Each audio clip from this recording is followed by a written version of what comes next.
सन्माननीय व्यासपीठावर उपस्थित या सेशनचे resource person professor Murkute sir, त्याचबरोबर प्रोफेसर संजय मराठे, महाविद्यालयाचे कला शाखेचे उपप्राचार्य परदेशी सर, उपस्थित राज्यशास्त्र इतिहास या विषयाचे प्राध्यापक, बऱ्याचशा प्रमाणात PhDचे विद्यार्थी पण उपस्थित आहेत आणि सर्व विद्यार्थी बंधू भगिनी, मुरकुटे सरांनी जे आपले विचार व्यक्त केले अतिशय वास्तव बोललेले आहे। कारण असं की आज जी परिस्थिती आहे त्या परिस्थितीवर अगदी सडेतोडपणे त्यांनी त्यांचे विचार मांडलेले आहेत। त्या संदर्भात मी फक्त एकच सांगतो सर, मागच्या महिन्यामध्ये आमची भुवनेश्वरला इंडियन पॉलिटिकल सायन्स असोसिएशन झाली, तर त्यामध्ये आमच्या त्या पॉलिटिकल सायन्सचे जे सचिव आहेत त्यांनी पुस्तक लिहिलं आणि तिथं ते प्रकाशित केलं। तर त्या पुस्तकाचं टायटलच असं होतं की भारताला धर्मनिरपेक्षतेची गरज काय। आणि आता नामदे सर माझ्यासोबत होते, आम्ही त्या प्रत मिळवण्याचा प्रयत्न केला, कारण जर मी ती प्रत आणली असती आणि आमच्या बबन पवारांकडे जर दिली असती तर त्याची योग्य समीक्षा करणार आमचा बबन पवार, परंतु आम्हाला आमचं दुर्दैव की आम्हाला ती प्रतच मिळाली नाही।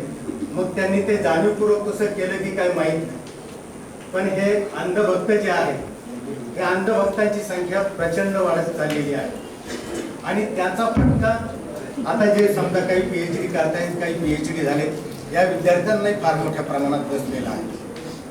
कारण आता दिवसेंदिवस हे शिक्षण व्यवस्थेमध्ये जे बदल चालू आहे, मी या मताचाच आहे की बदल झाले पाहिजे, परंतु कोणताही अचानक जर बदल केला गेला तर तो विद्यार्थ्यांच्याही पचनी पडत नाही आणि त्याचा परिणाम विद्यार्थी संख्येवर होतो। आणि म्हणून हे जे बदल होत असताना थोडंसं संथ गतीनं झालं पाहिजे, अगदी हिटलरशाहीमध्ये करून हे योग्य नाही।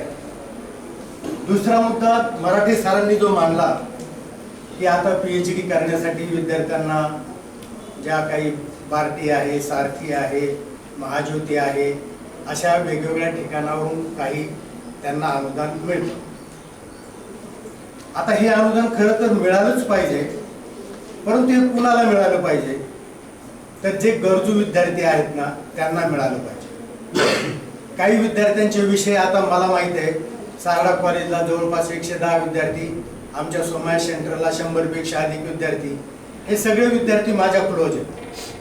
ज्यांची परिस्थिती चांगली आहे तो भाग वेगळा, परंतु अनेक विद्यार्थी असे आर्थिकदृष्ट्या पूर्णपणे दुर्बल आहेत आणि त्यांना संशोधनासाठी पैसे मिळत। एकच उदाहरण सांगतो की आमच्याकडं एक असा विद्यार्थी आहे, आमच्या म्हणजे सोमया कॉलेजला PhDचा। आता आमच्या ह्या मुलांना बरेचसे माहिती आहेत विद्यार्थी, तर त्याला 3.5 वर्षानंतर हे पैसे मिळाले महाज्योतीचे। त्यांनी काय, आता तुम्हाला पैसे कशासाठी दिले पाहिजे, तुम्हाला त्या संदर्भात सगळं लिटरेचर वगैरे ते घेता आलं पाहिजे, यासाठी ते पैसे असतात। किंवा तुम्ही जे काय टाईप करता वगैरे, स्टेशनरी खर्च, यासाठी तुम्हाला ते पैसे आहेत। पण आमच्या त्या विद्यार्थ्यांनी 3.5 वर्षाचा डिफरन्स मिळाल्यानंतर लगेच ब्रिझा गाडी घेतली।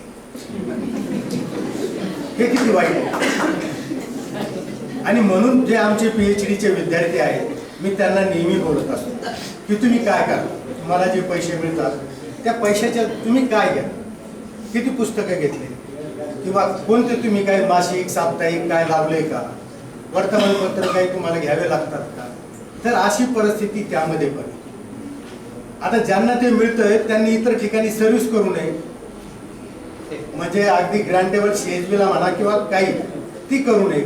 तरी काही मुलं इकडे समजा ग्रँटेबल CHBला असतील तरी सांगत नाहीत आणि ते म्हणतात आम्ही काहीच करत नाही, आम्ही फक्त एवढंच काम करतो, असा डबल फायदा घेतात। आणि अनेक विद्यार्थी असे की त्यांना ते काही मिळतही, ज्यांना गरज आहे त्यांना मिळालं पाहिजे या मताचा मी आहे।